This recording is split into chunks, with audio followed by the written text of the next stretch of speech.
তো দুপুরে ভাতের সাথে আমি করেছিলাম আলু ওলকপি দিয়ে সর্ষে বাটা দিয়ে তেলের মধ্যে কালো জিরে শুকনো লঙ্কা ফোড়ন দিয়ে আমি ওটা করেছিলাম। এই যে ওটা ফুটছে, নামানোর আগে আমি কাঁচা সর্ষে তেল আর কাঁচা লঙ্কা দিয়ে নামিয়েছি শুকনো শুকনো করে। এবার আর করছি পালং শাকের তরকারি। বড়িটা ভেজে তুলে রাখলাম, এর মধ্যে কুমড়ো, আলু, মূলো, বেগুন, হ্যাঁ, শিম সব দিয়ে আমি ওটা করেছি পালং শাক দিয়ে। আর শুকনো শুকনো চচ্চড়ি করেছিলাম। আর রাতের জন্য করছি, দেখো সোয়াবিনটাকে আমি নুন আর মানে নুন জল দিয়ে ফুটিয়ে রেখেছিলাম, নরম হয়ে গেছে। আচ্ছা, এবারে নুন জল দিয়ে আবার ফুলকপিটাকেও ভাপিয়ে নিয়েছিলাম। আর এরপরে আলুগুলো ডুবো ডুবো করে কেটে নিয়েছি। কড়ার মধ্যে তেল দিয়ে আমি জিরে আর তেজপাতা ফোড়ন দিয়ে দিয়েছি। দিয়ে এবারে আমি আলুগুলোকে ভালো করে ভেজে নিলাম। আলুটা যখন আমি ভাজি তখন একটু নুন দিয়ে দিই, তাহলে কি আলুর ভিতর নুনটা ঢোকে। এবার আলুগুলো ভাজা হয়ে যাওয়ার পরে তারপরে আমি ফুলকপিগুলো ওর মধ্যে অ্যাড করলাম। ফুলকপিগুলো দিলাম, দিয়ে হালকা একটু নুন দিলাম, দিয়ে একটু নেড়ে চেড়ে নিলাম।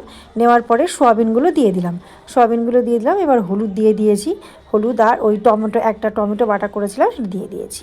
এর মধ্যে কিন্তু আমি কোনো পেঁয়াজ ব্যবহার করিনি। টমেটো বাটার সঙ্গে ভালো করে ওটাকে মিশিয়ে নিতে হবে। নেওয়ার পরে এরপরে আমি দেবো গুঁড়ো মশলা। গুঁড়ো মশলার মধ্যে যেমন দেয় ধনে গুঁড়োটা আমি 1 চা চামচ দিয়েছি। আচ্ছা, সেরকম জিরে গুঁড়োটাও আমি 1 চা চামচ দিয়েছি।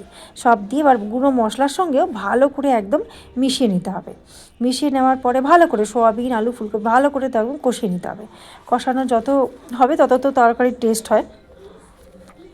সব দিয়ে কষানো হয়ে যাওয়ার পরে তারপরে আমি দেবো ঝাল লঙ্কার গুঁড়ো। লঙ্কাটার আন্দাজটা সেটা যে যার মুখের আন্দাজ মতোই দেবে। ঝাল লঙ্কার গুঁড়ো দেওয়া হলো, বা ঝাল লঙ্কার গুঁড়ো দিয়েও আমি ভালো করে বেশ কষিয়ে নিলাম। নেওয়ার পরে খানিকক্ষণ কষানোর পরে এবার ওর মধ্যে আমি জল দিয়ে ঢেকে রেখে দেবো। শুধু সেদ্ধ হওয়ার মধ্যে কি হবে, আলু আর ফুলকপিটা একটু খানিকটা ওই জন্য অল্প করে জল দিয়ে সিদ্ধ করে নিলাম। নেওয়ার পরে এবার সিদ্ধ হয়ে গেছে। এবার নামানোর আগে আমি দিয়ে দিলাম ওর মধ্যে টক দইটা দেখে পুরো মনে হচ্ছে যে দুধ আছে।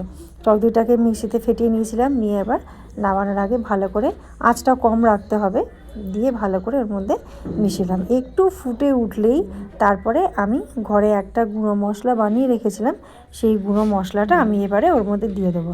দিয়েই তারপরে নামিয়ে দেবো। এই যে গুঁড়ো মশলাটা করা আছে, সেই গুঁড়ো মশলাটা দিয়ে আমি নামিয়ে দেবো। ফোটানোর বেশি দেবো না, অল্প দিলেই হয়ে যাবে। জাস্ট এবার একটু ফুটে গেলেই তারপরে আমার তরকারিটা নামিয়ে নেবো। আর ঝোল বেশি একটু ঝোল থাকবে না, হালকা গ্রেভি থাকবে, কারণ রুটি দিয়ে খাবার মতোই হবে।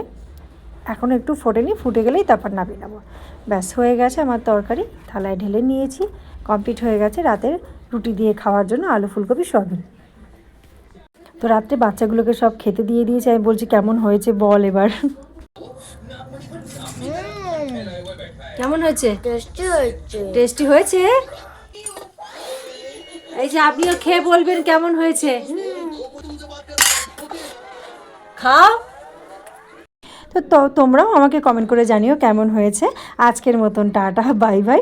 আবার আসি নতুন কোনো ভিডিও নিয়ে।